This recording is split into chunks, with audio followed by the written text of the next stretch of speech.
မြင်လာပါဗျာဒီနေ့ကတော့စီးပွားရေးစလုပ်မဲ့လူငယ်တွေပြောပြစရာလေးရှိတယ်ဗျာစီးပွားရေးနည်းသေးတယ်ငွေနည်းသေးတယ်ဆိုပြီးငွေစုပြီးတော့မှစီးပွားရေးစလုပ်ကြမလိုပါဘူးတကယ်တော့စီးပွားရေးကနည်းနည်းလေးရှိလေလုပ်လို့ရပါတယ်တသိန်းအောက်ပေါ့ဗျာတသိန်းအောက်ကိုရနိုင်တယ်ထားပါတော့တသိန်းပေါ့ဗျာတသိန်းဆိုရင်တို့တော့အမြင်လေးတွေကိုပြောပြမယ်ဗျာတို့ကတော့ခုဝမ်းမွေးမလားကြက်မွေးမလားစိတ်မွေးမလားပေါ့ဗျာအဲ့ဒါလည်းစီးပွားရေးပဲဗျစီးပွားရေးပဲအဲ့ဒါလည်းထူထားပါတော့စိတ်တစ်ကောင်မွေးလိုက်တယ်အဲ့စိတ်ကတစ်ခါထပ်ပြီးစိတ်မွေးမယ်တစ်ခါမွေးရင်နှစ်ကောင်လောက်မွေးတယ်နှစ်ကောင်လောက်မွေးတယ်ဆိုတော့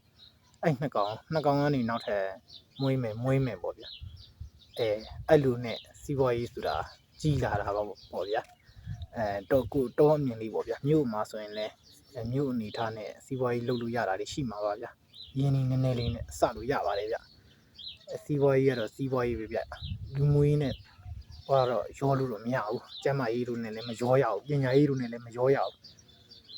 သုံးဖို့ဖြုံဖို့ဆိုတာတော့ဝေးပေါ့ဗျာထားပါတော့စိတ်ကအုပ်ကြီးလိုက်ဖြစ်လာတယ်စိတ်အုပ်ဖြစ်လာလို့ချင်းခင်ဗျစိတ်အုပ်ကနေနွားကိုပြောင်းလို့ရတယ်နွားမွေးမယ်နွားမွေးရနေပြီးတော့နှအုပ်ကြီးဖြစ်လာမယ်အခုနွားစည်းနဲ့ဆိုရင်ကတော့စီးပွားရေးအဲ့ဒါတွက်ကြည့်အောင်လေဗျဒီစိတ်ကလေး9កောင်လောက်ဖြစ်လာလို့ငါတော့ရောင်းပြီးတော့အထဲလေးလှုပ်လိုက်မယ်ဆေးလေးကုလိုက်မယ်အဲ့လိုလုပ်လို့တော့မရအောင်သူကခဲကိုဖဲထားရမှာစိတ်ကနေပြီးတော့ပွာလာတဲ့ဟာတွေအားလုံးကိုဖဲထားရမှာဖဲထားပြီးစီးပွားရေးတက်စုရမှာစိတ်အုပ်ကနေနွားအုပ်အဲ့လိုဖြစ်အောင်လုပ်ရမှာ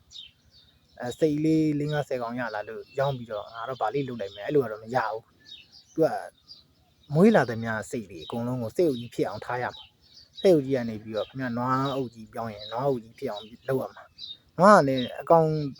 10 20 30ဖြစ်လာလဲမရောင်းရဘူးအဲ့ဒါစီးပွားရေးပဲအဲ့ဒါစုထားရမှာအဲ့ဒါဆိုရင်တော့စီးပွားရေးလုပ်ငန်းရှင်ဖြစ်လာမှာပေါ့ဗျာကြီးကျယ်လာမှာပေါ့အဲ့ထက်ကတော့မရောင်းရဘူးဖျားလို့လည်းမရောင်းနဲ့လူကျင်နှမ်းကျင်လို့လည်းမရောင်းနဲ့ဘာလို့မှမရောင်းနဲ့သူကပွားနေရမှာစီးပွားရေးပဲပွားနေရမှာအဲ့လိုထင်တာပဲကြုတ်ထင်လေးရတော့လူကြီးမင်းတို့အမြင်လေးလည်းရှိရင်ကွန်မန့်မှာဆွေးနွေးကြပါဦးဟုတ်ကဲ့ဒါပါပဲဗျာ